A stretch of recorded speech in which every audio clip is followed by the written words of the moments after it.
Mas vamos falar então, porque resultados corporativos pegando fogo essa semana, última semaninha aí de resultados, e claro, vamos falar de uma importante empresa aqui, Grupo Soma, que divulgou um lucro líquido ajustado de 113 milhões de reais no quarto trimestre, e o EBITDA ajustado de 238 milhões, aqui somando uma alta aqui de 13%, tanto no lucro líquido como no EBIT, daqui que mostra o operacional da empresa. Mas quero chamar, então, Larissa Quaresma para participar aqui com a gente. Obrigada pela participação, Lari. Eu é que agradeço, sempre um prazer estar aqui. Vamos lá, né? Estreando aqui nessa semaninha, né? Terça-feira, vamos lá falar um pouquinho desse resultado de Grupo Soma, que mostrou aí um lucro líquido de 113 milhões no quarto trimestre, um EBITDA também um pouco mais alto do que 2022, mas foi um ano desafiador, 2023, para a companhia, né? Queria que você comentasse um pouquinho mais desses resultados, como é que você avalia, como é que foi a empresa no ano de 2023. Muito bom. Antes da gente entrar em Grupo Soma, só queria fazer uma pequena correção em relação a algo que eu falei no Giro do Mercado da semana passada, sobre Enauta.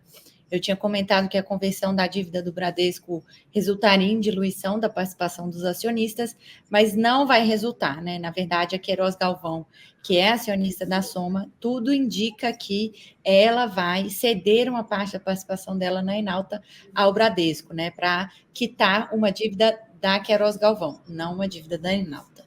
Então, só fazendo essa correção aí, então, fechando parênteses, vamos lá falar de Grupo Soma. Lari. Obrigada, mas obrigada pela correção aqui, sempre muito importante, né? Então, muito legal, obrigadão mesmo.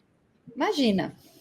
Mas só uma ressalva, né, que a companhia ela não emitiu, a Enauta não emitiu nenhum comunicado oficial, porque ela ainda não foi formalmente notificada pela Queiroz Galvão, que é o acionista dela, né? Então, o que na verdade a companhia sabe é o que saiu na mídia, praticamente. Mas aí eu conversei com eles e eles indicaram que tudo indica que vai ser por esse caminho, né, de ceder participação de um lado para o outro. Agora sim, né? Preâmbulo feito. Eu gostei muito do resultado de Grupo Soma, viu, Paulinha? Apesar de 2023 ter sim sido um ano difícil, não só para a Soma, né? Mas para todas as varejistas de moda, depois de 2021 e 2022 foram anos muito fortes para as varejistas de vestuário. 2023 foi um ano, sim, mais difícil, né? Foi um ano que elas tiveram mais dificuldade de repassar aumentos de preço, não foram todas as marcas que conseguiram fazer isso. Agora, em Soma, assim como em Arezzo, a gente vê, principalmente nesse quarto tri, uma reversão dessa tendência. A gente viu um aumento da receita muito interessante em Soma, né? O same-store sales aí é super alto, principalmente em Hering, de duplo dígito. A gente viu um aumento da margem bruta, apesar de vários ventos contrários que a gente teve, né? Voltou a cobrar o DIFAL, tem algumas coisas para reconhecer aí na margem bruta, mas mesmo assim teve um ganho de rentabilidade bem importante na margem bruta. E mais do que isso, eu estava ouvindo a teleconferência de resultados agora, e eles pintaram um cenário muito positivo para 2024, porque esse último TRI de 23 foi impactado por uma série de efeitos não recorrentes, reconhecimento de ágio da aquisição da Hering, que é uma reavaliação que eles têm que fazer todo ano, contabilmente, teve gastos com rescisão, de demissão, isso tudo acabou pesando ali um pouquinho nas despesas corporativas e deve começar a gerar efeitos positivos a partir de 2024. E mesmo com esses não recorrentes, né, quando a gente ajusta ali, a gente vê um ganho de rentabilidade. Então, eu achei esse resultado muito bom no geral. Agora, focando um pouquinho, você falou desse impacto, né? E foi um impacto bastante significativo aqui, né? Um impacto negativo para a companhia. Aqui, se a gente for falar desse impacto, deu mais de 1 bilhão e 800 milhões, né? É isso mesmo. Por que houve esse impacto tão grande? Você falou aqui da melhora para 2024. Então, esse impacto negativo ficou para trás mesmo? Não vai vir mais agora para frente? Como é que a gente pode olhar para esse, como é que você fala aí, não recorrente, né? Esse impacto não recorrente ali nas contas da empresa? Vou explicar aqui, vou gastar uns minutinhos para explicar, para o pessoal entender por que realmente ele é não recorrente, né? E por que ele não está afetando, não está pesando na ação hoje, porque realmente é uma coisa bem pontual. Todo ano, no quarto TRI, toda empresa que fez uma aquisição muito grande, como a Soma fez da Hering lá atrás, existe uma norma contábil que obriga essas empresas a fazer uma reavaliação do ágio que ela pagou nessa aquisição. Então, a Soma pagou lá um certo valor pela compra da Hering alguns anos atrás e foi reconhecido o valor dessa compra no balanço da Soma lá atrás. Só que todo ano a contabilidade fala assim, olha, você precisa reavaliar se o valor de mercado da Hering, ele ainda condiz com o que você pagou lá atrás, né? Então, foi essa reavaliação. Nessa reavaliação, a gente tem que lembrar que do ano passado para esse, a gente teve 2 mudanças tributárias significativas.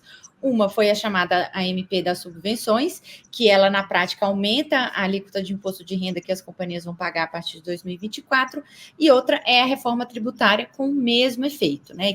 Só que aí, a partir de 2033, quando param os benefícios fiscais da Hering, que aumenta a alíquota de imposto de renda que a Hering, tá? Estou falando de Hering, que a Hering vai pagar. Então, na prática, quando ele foi reavaliar o que ele pagou pela Hering, ele, na verdade, projeta uma alíquota de imposto de renda maior para fazer a avaliação do valor presente desse ativo no balanço dele.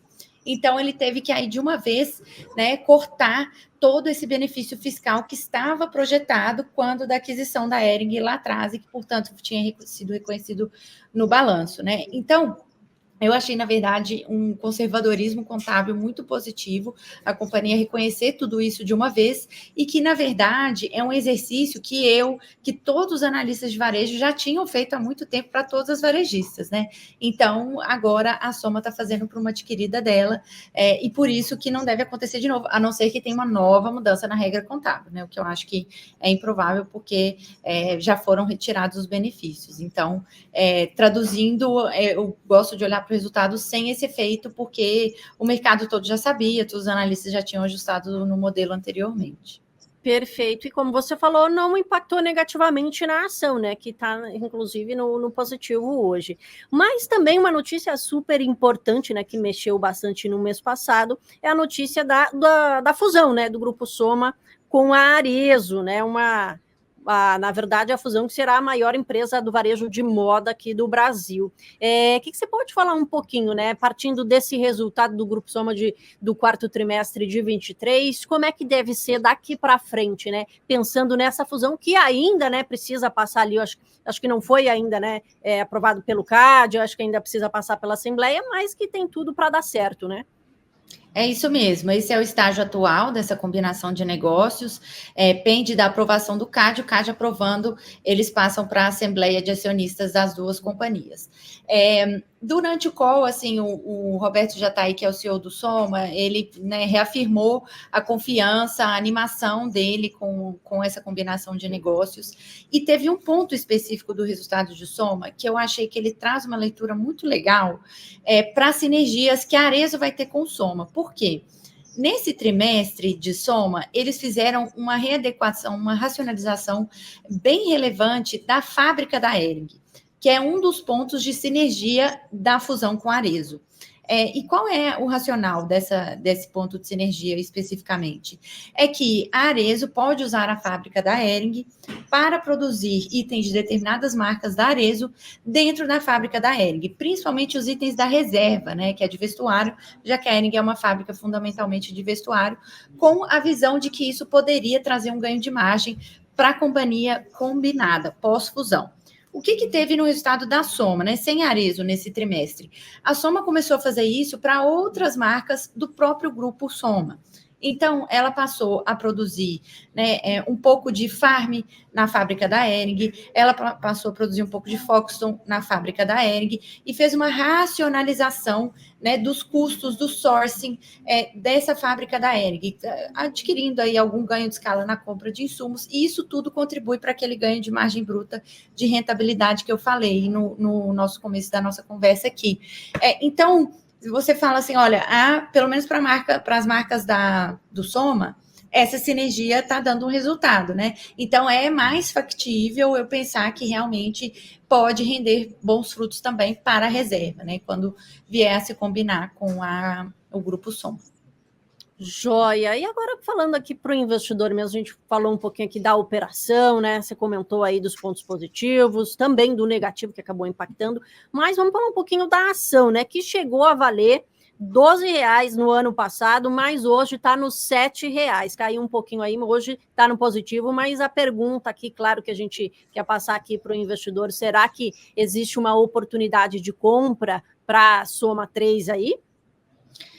Bom, essa queda de preço substancial, ela poderia ser dita de várias varejistas, não só, aqui eu estou até excluindo do universo as que estão com problemas em recuperação judicial, tá? Mesmo excluindo essas, eu poderia falar isso de várias varejistas. Então, eu diria que o setor como um todo, ele está muito subinvestido, né?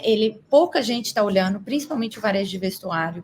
Eu tenho poucos colegas de outras casas que têm, né? Então, eu acho que é um setor que ele está muito largado e, por isso, como um todo, ele está muito barato. Dito isso, né, apesar da gente ter gostado do resultado de Soma, a gente prefere surfar esse play por Arezzo, que no final das contas vai virar uma companhia só com o Grupo Soma, né? Então a gente prefere surfar via Arezzo porque a gente conhece mais a operação, porque a gente tem mais confiança ainda no poder das marcas da Arezzo, né? Agora, isso quando eu olho para as duas separadas. Mas eu estou até olhando o Soma com mais profundidade hoje, né? Porque no fundo elas vão virar a mesma companhia. Uhum. Então, assim, dito isso, o valuation parece um pouquinho mais interessante, em Arezzo não está muito distante, tá? O múltiplo das duas.